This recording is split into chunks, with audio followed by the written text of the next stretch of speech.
Hey, thanks for accidentally clicking on Tablenauts. I'm Doolin, and for a long time, I've done board game content. And one of the things that interests me most in the board game community, specifically when it comes to YouTube, is the idea of the top 50, 40, 30, 20 of all time. It's probably my favorite video to watch of creators to get to know them, and if you're watching this video, you probably care about them as well. And I'm also interested, ever since becoming a creator, in how to build one. I think our first year that we did one, I kind of just thought about my favorite games, and I ranked them as best I could.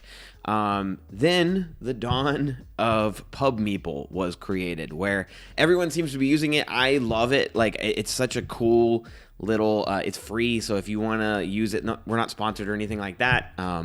But if you want to go use it, you can sign in with your BGG account if you keep up with the games that you've played. Simple sorting system where two games will go up against each other. You choose which one you think you like more, and it slots it into a whole list of games, and so on until it has enough comparisons to where every single game is slotted where it needs to be. Most people don't mind this, but a lot of times when I finish a PubMeeple, I think this doesn't completely accurately represent what I think, because I make mistakes. On the 200 or 300th comparison I might accidentally click one over the other, or really one of my biggest problems is recency bias. When I'm making a top 50, when I'm doing that PubMeeple, a game that I recently played as early as 2 or 3 days ago might be way higher than it actually needs to be. And so I love rating things, I love comparing things, I love creating a semblance of order, and I also love sports. And so I thought, as good as PubMeeple is, I'm not saying that you guys shouldn't use it. I thought I'd make my own system. I've been using a system for about a year now that I actually have based off of one of my favorite systems that people use to create rankings, which is actually the English Premier League, or European football in general, where there are hundreds of teams that actually all can potentially play each other and all can rise and fall together because of a promotion and relegation system, but that keeps them in a semblance of an order every single season, so that a team that is surging doesn't go all the way to the top, and a team that is, plummeting just for a few months doesn't fall all the way to the bottom. And it's neat because you get to see these same teams kind of play against each other, and then at the end of each season there's a promotion and a relegation of the best and worst teams. I have based a system for games that I can play through, and I try to do at least once a month, a whole season. But I've thrown games into their own promotion relegation system, so that over the course of a year, games that I like more might rise, and games that I like for just a little bit, or I'm having recency bias for, might jump a little bit, but then they slowly fall back the way they need to. And some of you might be thinking why would you need to do that at all? And I don't really have a good answer for you other than that I think it's fun, and I really enjoy doing this. But on top of that, this just perfectly encapsulates how I like to rank things in my brain.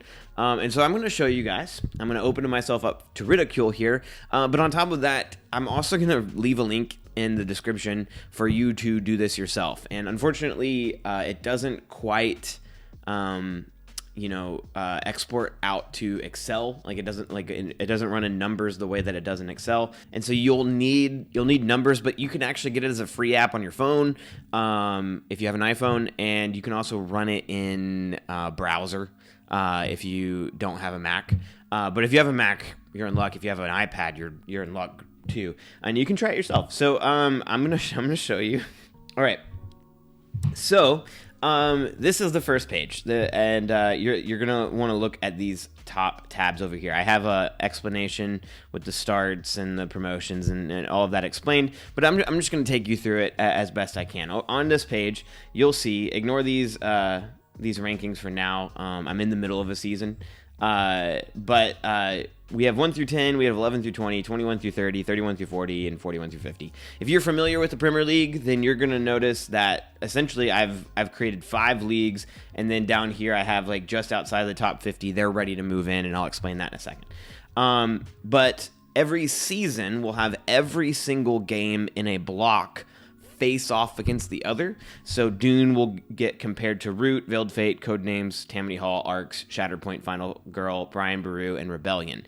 And after they face off, like all of these teams will face off against each other, and they can win against the other, they can lose against the other, and then I've actually added the option for ties where they split the points. And I like that because there are certain times where games just, in the middle of a moment, I'm like, I don't know how to compare Final Girl and Codenames, and maybe I like them similarly, and so it's like I'm going to give both a point and not think about it too hard and ruin it by giving one position over the other. And so with that, after a season is over, like this one is, I will get a certain amount of points per team, which is the games, and then that will determine their place. So Root, at the end of this season, got first place in the 1 to 10, meaning that it is first place overall.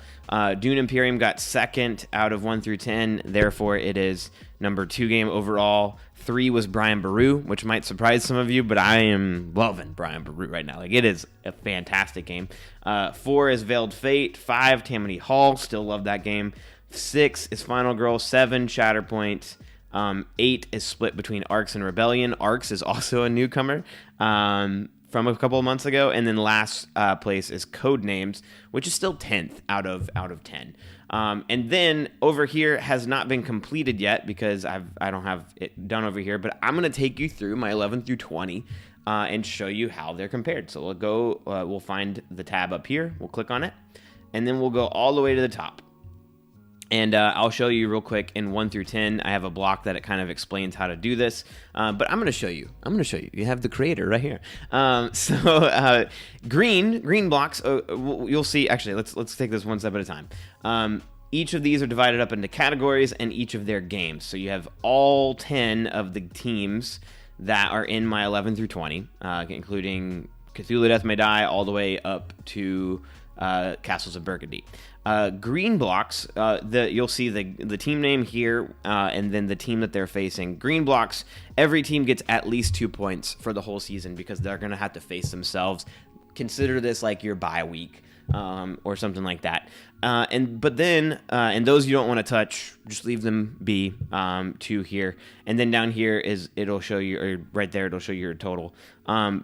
Blue blocks, however, are repeat games. Now, we don't need, if I've already compared Castles of Burgundy to Marvel Zombies up here and given it a score, I don't need to do that again once I'm down here at Marvel Zombies, Castles of Burgundy. And so this is a simple code which tells you, because 2 points for a win, 1 point for a tie, 0 points for a loss. Stay with me, guys. Stay with me. I know that this sounds absolutely nuts. But let's say if I were to put a 2 here, let's say Castles in Burgundy, I think it's better than Marvel Zombies, and I hit enter. Now you see down here, 0 points gets awarded to Marvel Zombies because they lost that match to Castles in Burgundy. So let's go through really quickly. I'll show you how simple it is, and you'll get to see some of my thoughts on comparisons. So Castles in Burgundy versus Wild Tiled West. I think right now I would put... I'm gonna say it's a tie between my favorite polyomino and one of my favorite tile layers. Castle in Burgundy versus Shards of Infinity. Shards of Infinity is falling because I've not been playing it enough. So Castle in Burgundy wins out. I'm gonna say it loses to Set a Watch. So I'm gonna leave it blank because a blank is 0, and it's gonna give 2 to Set a Watch down below. Castles of Burgundy versus Witchcraft. I'm gonna say also loses Witchcraft because Witchcraft's one of my favorite, if not my favorite. Solo game, actually no, Final Girl is, but it's up there.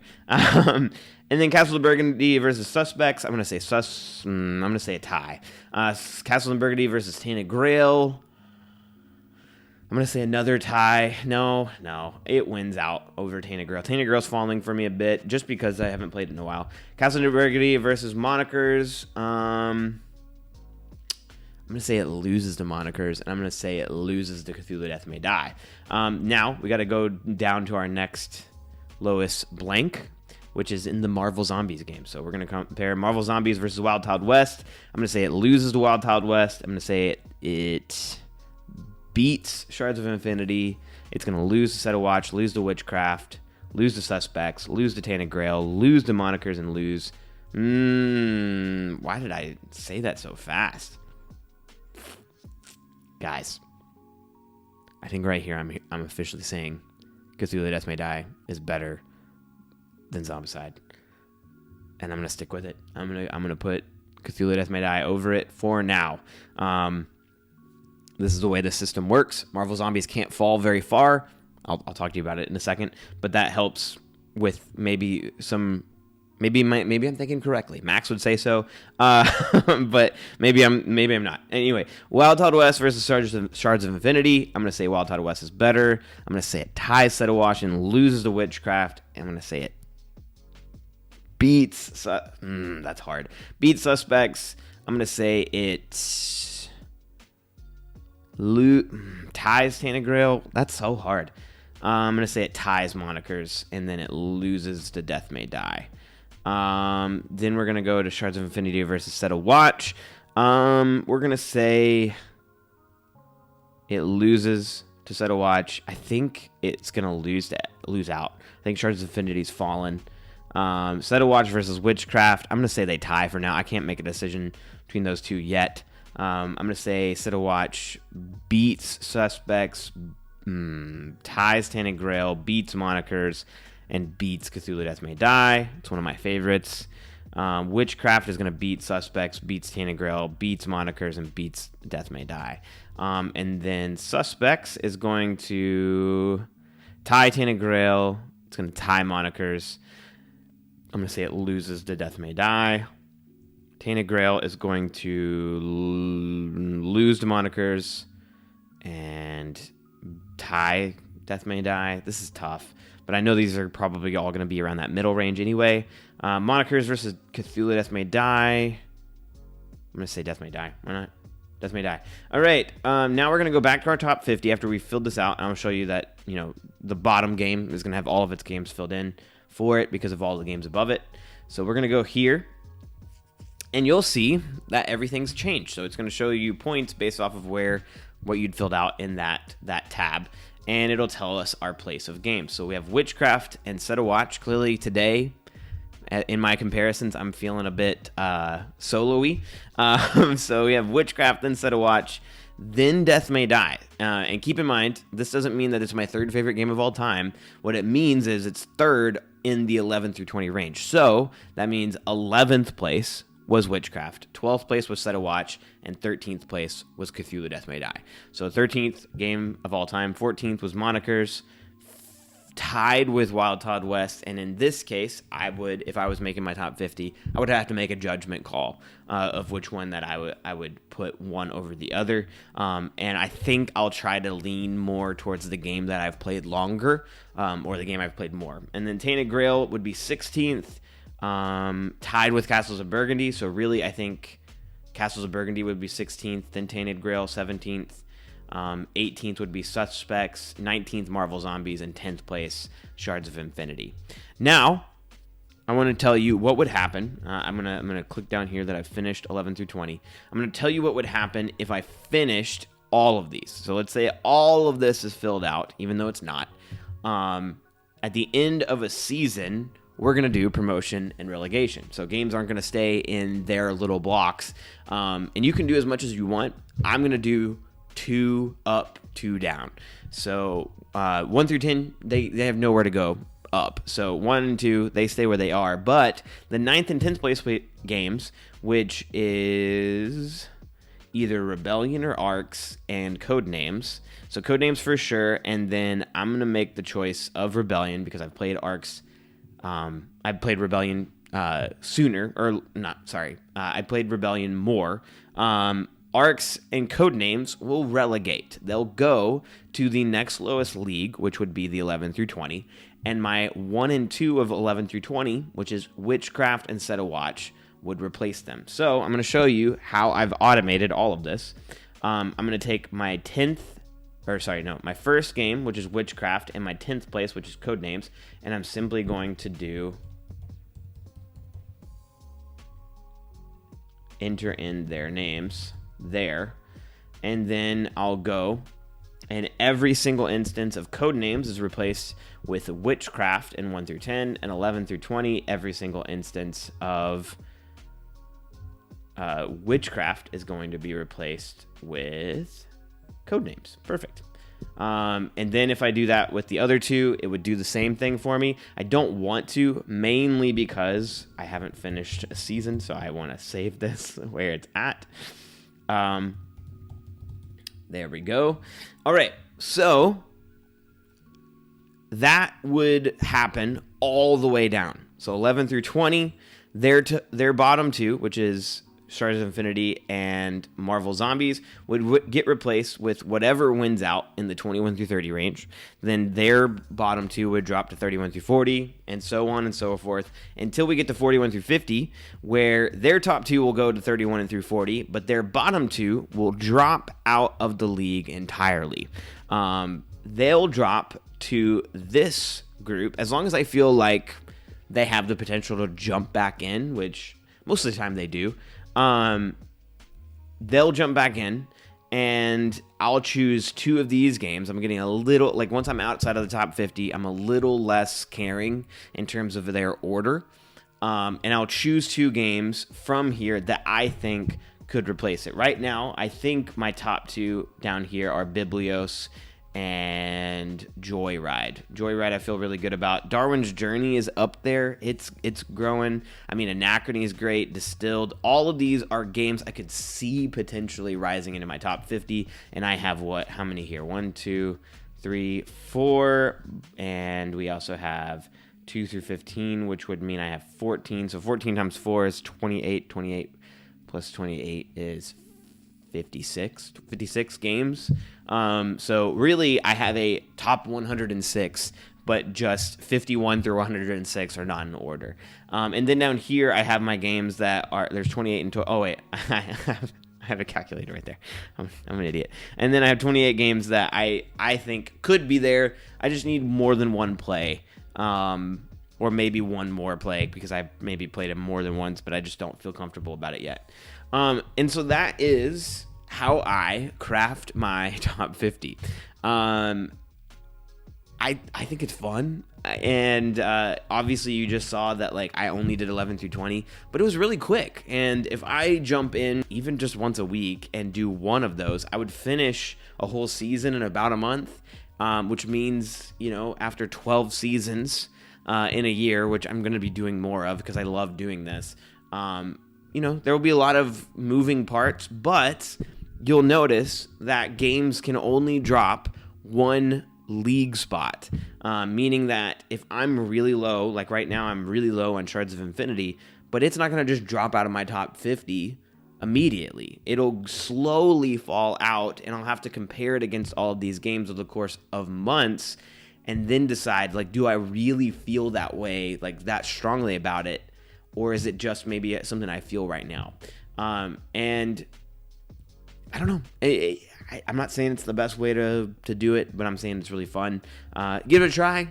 Fill it out with all of your games. Download it down in the comments. And if you have any questions at all, throw it out in the comment section or join our Discord, and feel free to talk to me about it there.